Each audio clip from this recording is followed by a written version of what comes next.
आज हम आप पहुंचे हैं कैबिनेट मिशन योजना पर,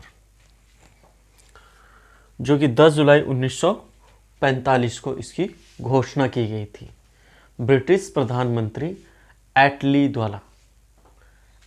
द्वारा इस मिशन योजना की, कैबिनेट मिशन योजना की घोषणा की गई थी, जो कि भारत में पहुंचा था 24 मार्च 1946 को। नई दिल्ली पहुंचा ये मिशन। ये क्यों महत्वपूर्ण था? ऐसा क्या था कि जिसने हमारी संविधान सभा के गठन की और आगे की स्वतंत्रता की जो राह थी उसको आसान बनाया, उसको दिखाया। तो आज हम देखते हैं कैबिनेट मिशन योजना, जो कि भारत के लिए बहुत ज़्यादा महत्वपूर्ण थी। ये भारत के मामलों में, भारत की स्वतंत्रता के मामलों में हेल्प करने के लिए भेजी गई थी, सहायता के लिए भेजी गई थी, क्योंकि अंग्रेज़ अब भारत को यहाँ का राज काज सौंप कर वापस इंग्लैंड जाना चाहते थे और यहाँ की समस्याओं को यहीं के लोगों द्वारा सुलझाने के लिए छोड़ देना चाहते थे। तो ये उनका प्रयास था और अंतिम समय में देखा जाए तो यहाँ की जो इनकी मजदूर सरकार थी, पहले थी कंजर्वेटिव पार्टी, इसके बाद नई सरकार का गठन हुआ 10 जुलाई 1945 को और कैबिनेट मिशन योजना बनी थी 16 जुलाई 1946 को। इसकी घोषणा की गई थी और जो कि दिल्ली में पहुंची थी 24 मार्च 1946 को, नई दिल्ली। तो नई सरकार का जो गठन हुआ वो थी मजदूर दल की सरकार, लेबर पार्टी। उसका जो रवैया था भारत के प्रति काफ़ी सहानुभूतिपूर्ण था। तो उन्होंने कोशिश की कि यहाँ से, ब्रिटेन से ऐसे लोगों को भेजा जाए जो काफ़ी जानकार हों संविधान के, या जिनकी पहुंच बहुत अच्छी हो, कि वो भारत को एक राह दिखा सकते हैं सही तरीके से। तो इसी वजह से कैबिनेट मिशन योजना को भारत भेजा गया और भारत को ही, भारत के लोगों को, भारत में भारत के ही लोगों को इसके राजकाज को देने की प्रक्रिया आगे बढ़ी। तो देखते हैं कैबिनेट मिशन योजना। कैबिनेट मिशन योजना का कारण और उद्देश्य क्या था? अब जो नई सरकार बनी थी, जो मैंने बताया कि वो जल्दी से जल्दी चाहती थी कि भारत को उसका राजकाज सौंप दिया जाए भारतीय लोगों को। तो इसकी जो नई सरकार जो बनी थी भारत में, ब्रिटेन में, वो 10 जुलाई 1945 को नई सरकार का गठन हुआ था, जो कि मजदूर दल की सरकार थी। इसने 16 फरवरी 1946 को कैबिनेट मिशन भारत भेजने की घोषणा की, जो कि 24 मार्च 1946 को नई दिल्ली पहुंचा।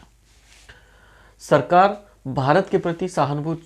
का भारत के प्रति कैसा था रवैया? सहानुभूतिपूर्ण था। मतलब वो सहानुभूति रखती थी कि हाँ, अब समय आ गया है कि भारत को आज़ाद कर दिया जाए और भारत के लोगों को उसका राजकाज सौंप दिया जाए।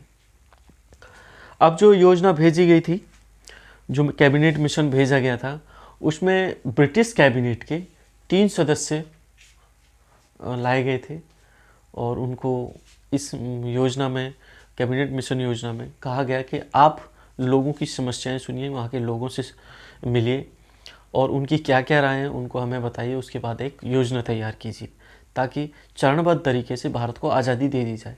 तो इसमें कैबिनेट सदस्य थे, ब्रिटिश कैबिनेट के सदस्य लॉर्ड पैथिक लॉरेंस, ये भारत सचिव भी थे उस समय। स्टेफोर्ड क्रिप्स, ये दूसरे सदस्य थे, इनके नाम से क्रिप्स मिशन आ चुका है, ये भी कैबिनेट सदस्य थे।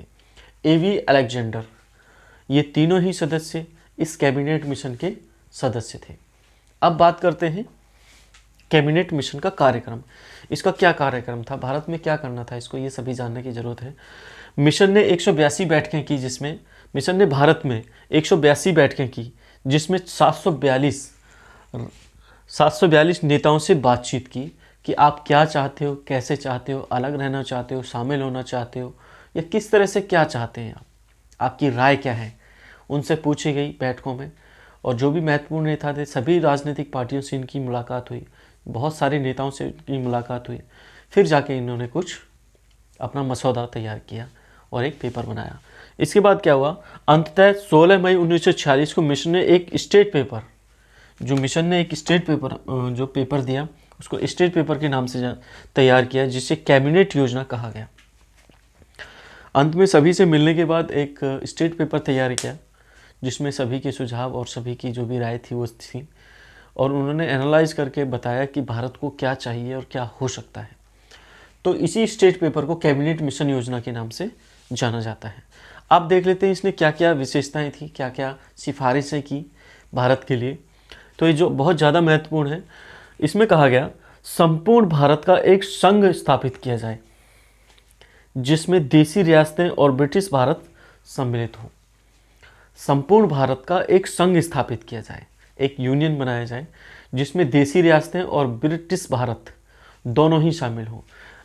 मैं आपको बताना चाहता हूँ कि भारत में अंग्रेज जब तक रहे तो एक पार्टिकुलर एरिया पर अंग्रेज़ों का शासन रहा और एक कुछ पार्टिकुलर एरिया अलग अलग जो थे उन पर रियासतों का शासन रहा। रियासतें भी बराबर चलती रहीं।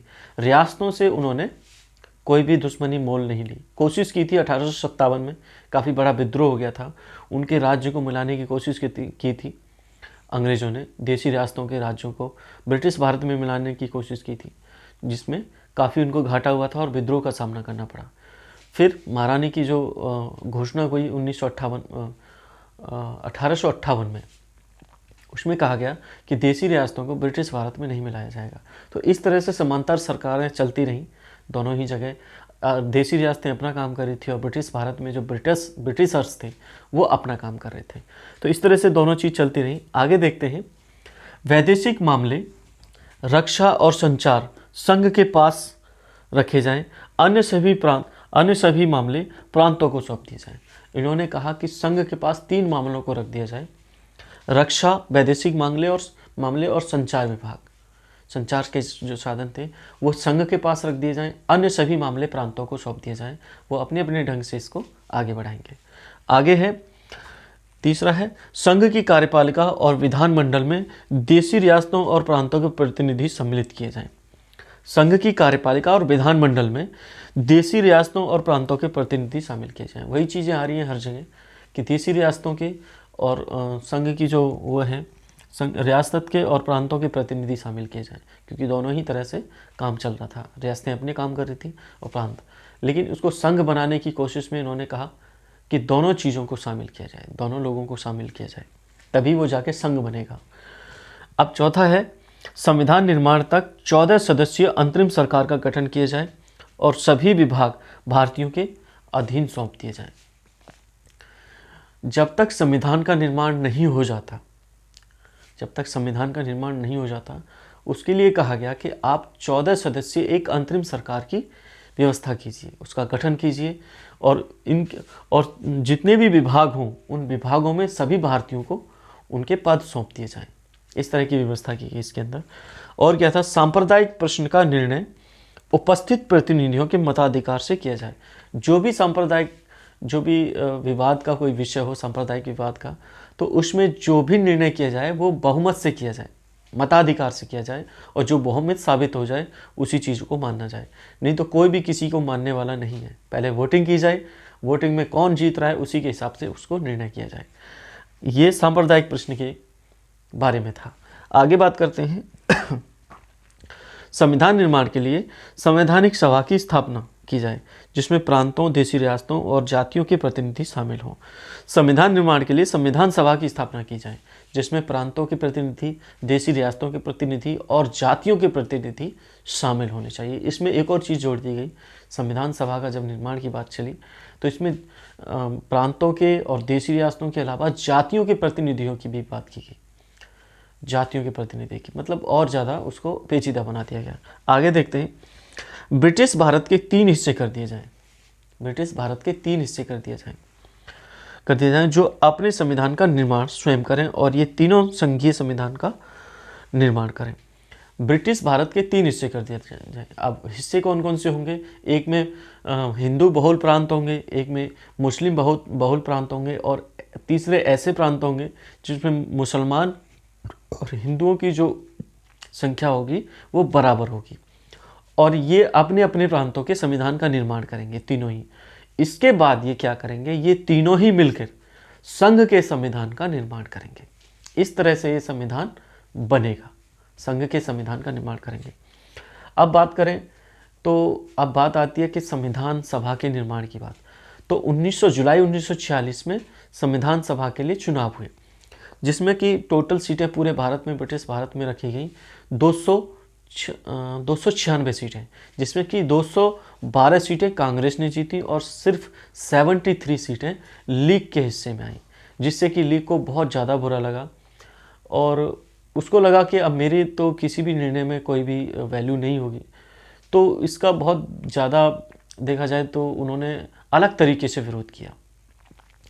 आगे चल के इन्होंने क्या किया, अपने जो भी गुस्सा था उसको निकालने के लिए प्रत्यक्ष कार्रवाई दिवस मनाया, जिसमें बहुत ज़्यादा हिंसा हुई। आगे चल के मैं इस टॉपिक को लूँगा। तो आज देखते हैं। तो ये था कैबिनेट मिशन योजना।